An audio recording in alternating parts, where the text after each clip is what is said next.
post vem num momento em que tem um escândalo de corrupção envolvendo essa Copa do Mundo. A denúncia mais recente é de membros do Parlamento Europeu investigados por receberem propina em troca de apoio e em troca de votos em pautas econômicas para favorecer o Catar. Uma das principais suspeitas é a vice-presidente do parlamento, a grega Eva Kaili, e a polícia encontrou com ela malas com mais de 4 milhões de reais em espécie. E para falar sobre esse assunto, a gente vai trazer o Jamil Chad, especialista em política internacional, colunista aqui do UOL, especialíssimo em política internacional. Não há ninguém melhor para falar sobre isso com a gente. Pus até uma roupa mais arrumadinha, Jamil, para te receber nesse programa. Vocês são de uma generosidade absurda. Renato, muito bom te ver. Casão, Clara, Jamil, meu ídolo, apesar de eu não esquecer daquele jogo contra o meu time nos anos 80, mas isso a gente deixa, não tem problema. Jamil, e te trazer para explicar um caso que está bombando na imprensa europeia, porque é uma coisa absurda, né? Como é que funcionava esse esquema de propina? Vamos lá. O Catar comprou o seu lugar no mundo. Então, ele comprou, por exemplo, ações no Empire State Building, comprou ações em várias das empresas que a gente não tem nenhuma, não pode nem imaginar que tem uma relação. Por exemplo, a Volkswagen comprou 20% do aeroporto de Heathrow, em Londres, comprou uma parte da British Airways, ou seja, o que o Catar veio fazendo nos últimos 10 anos é comprando o seu lugar no mundo. Por que ele pararia nas compras oficiais? Por que ele pararia apenas em elementos regulares em empresas pelo mundo? O que ele fez foi justamente atrás daqueles que poderiam blindar de qualquer tipo de crítica internacional. O que ele fez? Dois caminhos. Justamente tentar influenciar, e influenciar diplomaticamente, mas também, aparentemente, com dinheiro, como é o escândalo no Parlamento Europeu, influenciar aqueles que podem ser do regime no Catar. Então, o escândalo no Parlamento Europeu é basicamente isso. É um escândalo no qual o Catar é suspeito de tentar comprar sua influência dentro da instituição, de que a instituição fale sobre os crimes cometidos no Catar. Agora, esse não é o único problema dessa história. Um outro problema muito grave é a gente, obviamente, reconhecer que o Catar é quem pagou. Agora, tem vários cúmplices europeus recebendo esse dinheiro, aplaudindo o Catar, para vocês terem uma ideia, essa vice-presidente do Parlamento Europeu, inclusive, fez campanha Catar dentro do Parlamento Europeu, dizendo basicamente que o Catar era a vanguarda na questão de direitos humanos, quando todos sabem que não é esse o caso. Então, o Catar fez esse gesto de uma forma muito explícita, mas, insisto, isso faz, como o Casão falou sobre isso é um programa extremamente coerente de comprar o seu lugar no mundo, mesmo viole várias das linhas das democracias.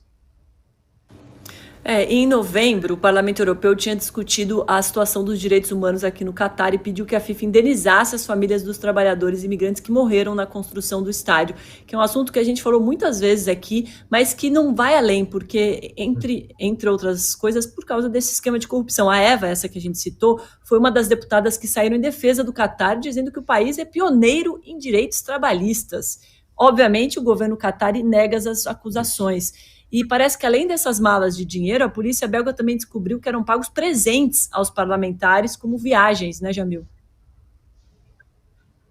Exato, então, Domitila, essa parte curiosa dessa história também. Depois que esse escândalo eclodiu, vários parlamentares europeus disseram, não, de fato, eu também fui convidado para a Copa do Mundo. De fato, eu também recebi ingressos para a final. Ou seja, a gente sabe muito bem que a compra ela vai muito além de um envelope com dinheiro. A gente sabe que a compra ela pode acontecer de várias maneiras. Convidar a tua família para a Copa é um presente, é um agrado? Não, é um suborno. Vamos dar um nome ao que isso aí é. É um suborno. Portanto, você tem aí uma tentativa do Catar, isso já vem de 10, não é de hoje, justamente se inserindo se apresentando como um parceiro. Vou dar alguns exemplos para vocês. Paris Saint-Germain.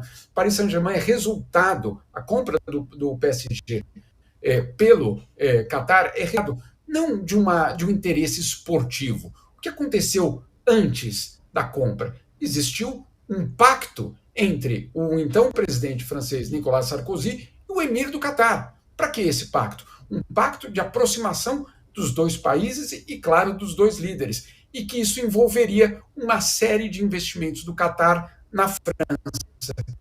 Entre eles, a compra de um time, o preferido do então presidente, Paris Saint-Germain. Não foi qualquer time. Por que não o Lyon, né, Casão, que tinha ganho tudo naquele momento, 8 vezes campeão da França, estava ali com uma. Se você fosse escolher quem que você vai comprar o cara que está indo bem, não aquele relevante ali mas agora você, claro, você transforma isso num novo investimento.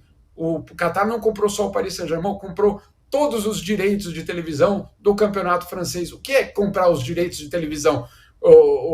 A gente sabe muito bem, é passar a ser o principal parceiro daquele torneio. Então, vamos lá, o Qatar ele desembarca na Europa e na França com muita força, e o que nós estamos vendo hoje, o que o Parlamento Europeu está vendo hoje, na verdade, é mais um capítulo dessa história, dessa Copa do Mundo, que é imoral, não tem outro nome. E sobre os direitos trabalhistas, né, é uma situação bem complicada aqui, porque ninguém quer gravar, ninguém quer dar depoimento, porque, obviamente, eles correm risco, né, mas o que a gente conseguiu de levantamentos de organizações de direitos humanos é que eles tinham uma das piores leis trabalhistas, se é que a gente pode chamar isso de lei trabalhista, porque o passaporte ficava na mão do empregador, e a pessoa, além de não ter folga, tinha um dia, às vezes, quando tinha folga, não conseguia ir embora, não podia pedir demissão, não tinha como sair do país.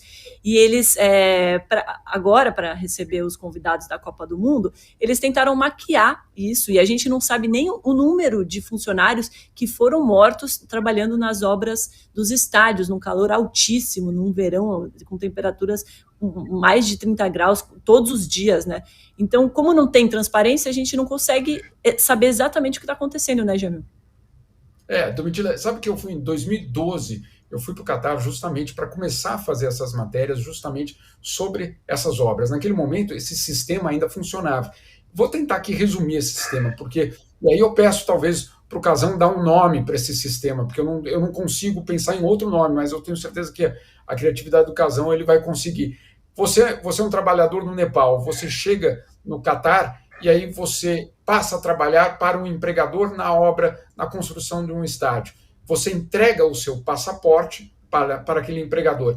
E você só pode voltar para o Nepal quando o empregador decidir que você pode voltar. Você só pode ter o seu passaporte de volta quando o teu empregador decidir que você pode voltar. E você...